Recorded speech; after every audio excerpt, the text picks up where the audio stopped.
And good morning, grain traders. I'm meteorologist Sean Sublett for CropProphet. Time for the forecast of the forecast, discussion, and verification for this Monday, June 2nd. We run back to Friday, look at the forecast of the forecast, basically looking at the probabilities that the ensemble mean of the ECMWF would come in warmer or cooler than normal on Monday morning. We saw the most uncertainty or lowest probabilities one way or the other across the Dakotas and extending through a lot of the Corn Belt, with the warmer than normal probabilities farther northward to the Great Lakes and the arrowhead of Minnesota, and then cooler than normal probabilities across the High Plains.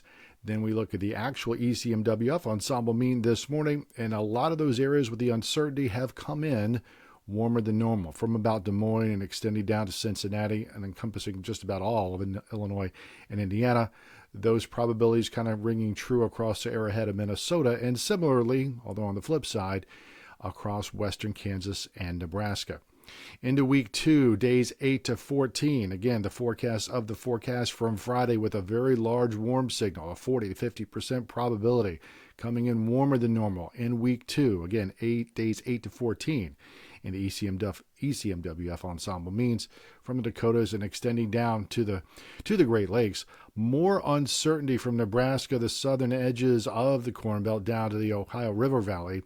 And the only place really showing a reasonably high probability of being cooler than normal across the Texas Panhandle.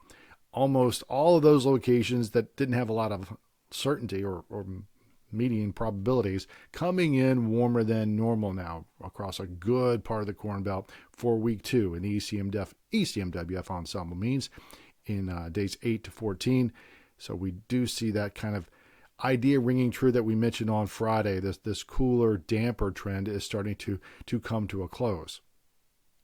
Having said that, with regard to precipitation, again, going back to Friday, we saw the probabilities of being wetter than normal across a good part of Minnesota and into the southern Dakotas, with this drier signal or a reasonably 40 to 50% higher probability of the model coming in drier than normal through the northern stretches of the wheat belt, but a lot of wetter than normal signal here.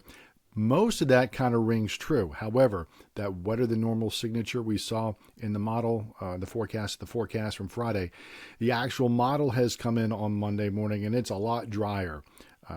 These areas running 60 to 80% drier than normal, in some cases even more than that across the Dakotas and the arrowhead of Minnesota.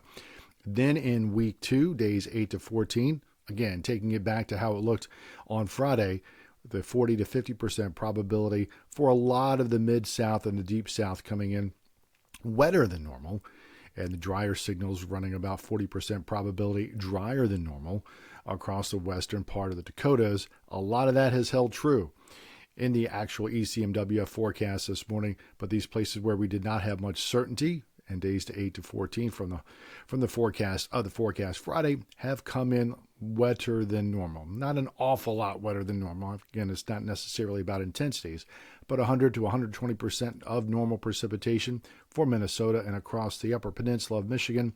This drier trend beginning to show up now, with precipitation running 60 to 80% of normal through a lot of the Corn Belt until you get down to the Ohio Valley. So that's the forecast of the forecast. Verification for this Monday, June 2nd. Don't forget to sign up for the webinar next week. Go to the website, CropProphet.com, and we will talk to you again on Friday.